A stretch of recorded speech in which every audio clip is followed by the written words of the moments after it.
من أعظم الأعمال التي تستطيع أن تقضي بها وقتك في يومك وليلتك الدعوة إلى الله تعالى، وكفى بالدعوة شرفا أنها نسبت إلى الله، بل أفضل البشر هم الأنبياء والرسل، أعطاهم الله عز وجل هذه الوظيفة، وظيفة الدعوة إلى الله.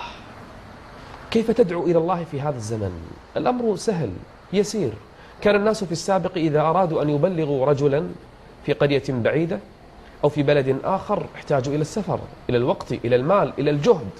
أما اليوم الأمر لا يعدو جهده فقط كبسة زر، ضغطة زر تدخل إلى مواقع تبدأ تنشر الدعوة إلى الله عز وجل في مشارق الأرض ومغاربها. قد تكون لا تملك شيئا من العلم، نعم لا تدعو إلا بعلم، لكن أحيانا ما عندي أنا علم كثير.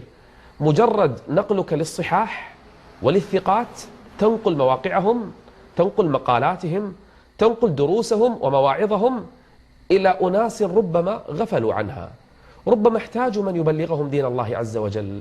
والله ما في أفضل من الدعوة إلى الله، كما قال الله جل وعلا: ومن أحسن قولا ممن دعا إلى الله وعمل صالحا وقال إنني من المسلمين.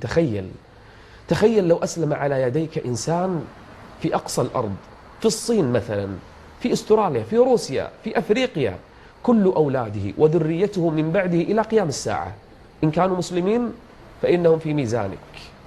أي عمل أرجى من هذا العمل؟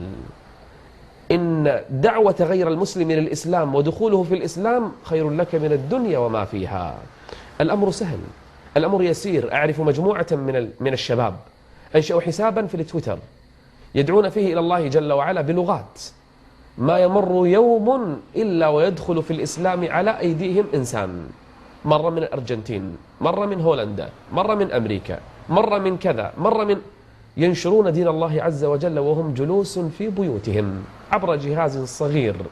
ومن الناس من أسس صفحات، أنشأ صفحات في الفيسبوك، ومنهم مواقع متكاملة، ومنهم من أنشأ مواقع بعدة لغات. ليس عليك إلا أن تشارك معهم، تساهم في النشر، تكون حلقة وصل بين هؤلاء الدعاة وبين غيرهم، فتأخذ الأجر كله، والدال على الخير له مثل أجر فاعله. كل يوم وليلة احرص على أن تميت منكرا، تنهى عنه وتغيره، وتأمر بمعروف وتنشره، فتلك صدقة لك عند الله عز وجل.